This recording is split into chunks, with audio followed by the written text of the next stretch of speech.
Selamat pagi dari Kyoto. 5 minggu setelah gua jualan semua kripto gua belum benar-benar merhatiin market. Kadang-kadang lihat harga Bitcoin, kadang-kadang lihat harga hype, kadang-kadang scroll Twitter, tapi nggak pernah yang benar-benar merhatiin keseluruhan. Paling cuma pas FOMC kemarin. Kenapa? Karena gue mau tahu ada nggak perkembangan makro atau masih seperti yang gua analisa sebelumnya. Dan so far sih nggak ada perubahan ya, jujur aja. Tapi gue jelasin sedikit kenapa harga Bitcoin itu kayak gini nih. Ya bolak-balik aja nih. Dari 80.000 naik 90.000 atau 88, terus turun lagi, terus naik lagi, turun lagi, naik lagi gitu. Tapi nggak bisa jebol atas. Karena sekarang itu kita hidup di dunia yang minim liquidity atau liquidity itu tipis. Liquidity itu uang yang beredar di masyarakat. Kenapa? Karena kalau lu perhatiin hampir semua negara punya masalah dengan ekonominya, punya masalah dengan demand. Tapi tergencet karena Amerika itu inflasi tinggi. Nah, di Amerika itu inflasi tinggi karena banyak perusahaan yang buka cabang di Amerika karena peluang bisnis lebih bagus sehingga butuh orang Amerika. Terus apalagi dengan Presiden Trump yang sekarang lebih memaksa lagi perusahaan-perusahaan untuk buka pabrik di Amerika. Yang terakhirnya itu adalah automobile atau mobil-mobil. Jadi kayak Audi, Mercedes, BMW, Toyota itu kena tarif semuanya karena mereka nggak bikin di Amerika. Pilihan mereka cuma dua, ya udah terima tarifnya, atau kalau mereka nggak mau ada tarif ya udah mereka buka pabrik di Amerika gitu. Sehingga kalau mereka misalnya buka pabrik di Amerika, ya makin banyak dong orang butuh pekerjaan di Amerika, di mana makin kuat ya inflasi nggak turun-turun lagi dong. Tapi kalau inflasinya agak tinggi dengan demand yang kuat dan dengan ekonomi yang kuat itu nggak ada masalah, karena risky aset seperti stocks dan kripto itu bergantung banget pada kondisi ekonomi. Kalau ekonominya kuat artinya retail ini punya duit tambahan untuk invest, institusional akan nge-push duluan dan retail akan masuk di belakangan. Bang, tapi itu cocok lagi bang. No, itu praktikalnya kayak gitu sih, jujur kan. Praktikalnya kayak gitu. Jadi institusi pasti kan punya data analisa kan. Dia bisa lihat, oh retail ini bisa beli cuk dan sebagainya, gue gerakin market. Tapi kalau retail nggak ada duit untuk beli, ya mereka nggak akan gerakin market karena resiko dihajar sama institusi atau market maker yang lain gitu. Dan yang gue khawatirkan ini adalah real inflasinya berapa. Karena kalau kita lihat harga emas itu naik 50% lebih loh dari tahun lalu. Sehingga itu menimbulkan pertanyaan buat gue. Emas itu kan digunakan untuk nge-hedge inflasi. Dan kalau harga emas naik 50% dalam setahun, inflasinya berapa? Ya memang sih ada permintaan luar biasa terhadap emas batangan sehingga harganya sekarang tuh agak premium. Tapi tetap aja kalau misalnya real kenaikan harga emasnya 25%, berarti harga inflasi berapa? 8%, 9%. Tapi yang dilaporkan kan 3% gitu loh.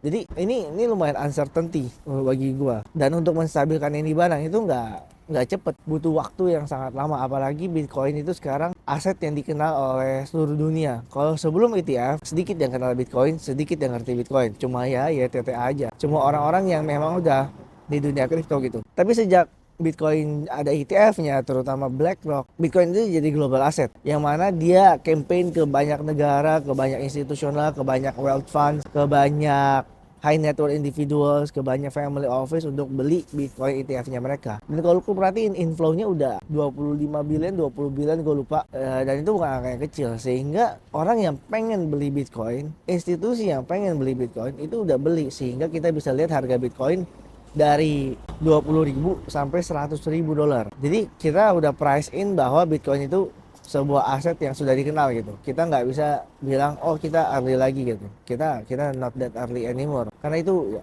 udah kejadian. Jadi menurut gue ya lu rely on dengan kondisi ekonomi aja. Sehingga gue akan menunggu perkembangan dua hal. Satu inflasi, yang kedua adalah kondisi ekonomi.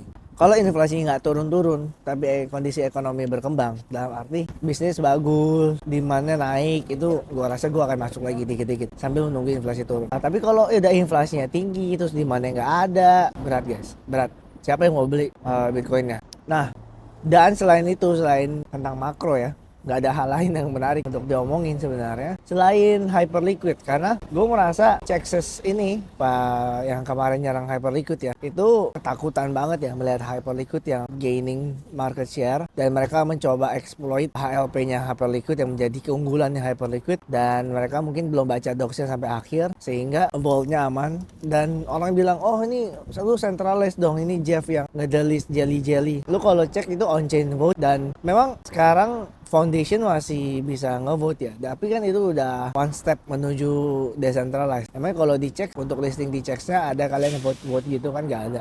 Yang on chain semuanya kayak off chain, nanti ada accountnya siapa yang punya voting power tinggi terus diperjualbelikan di under table. Itu kan semua permainan kayak gitu guys. Nah, apakah Hyperliquid udah sempurna? Enggak. Gua banyak kekurangannya, tapi growth dan kalau kita lihat dari track recordnya mereka deliver banget. Jadi gue nggak ada keraguan sih tentang Hyperliquid.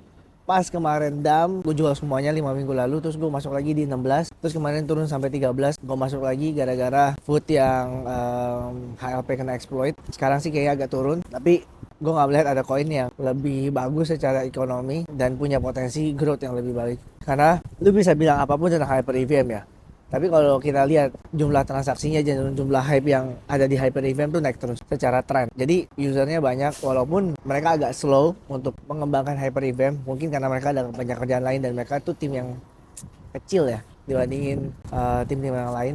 Sehingga untuk benar-benar cepat deliver semuanya agak ya berat juga ya, tim itu cuma berapa orang.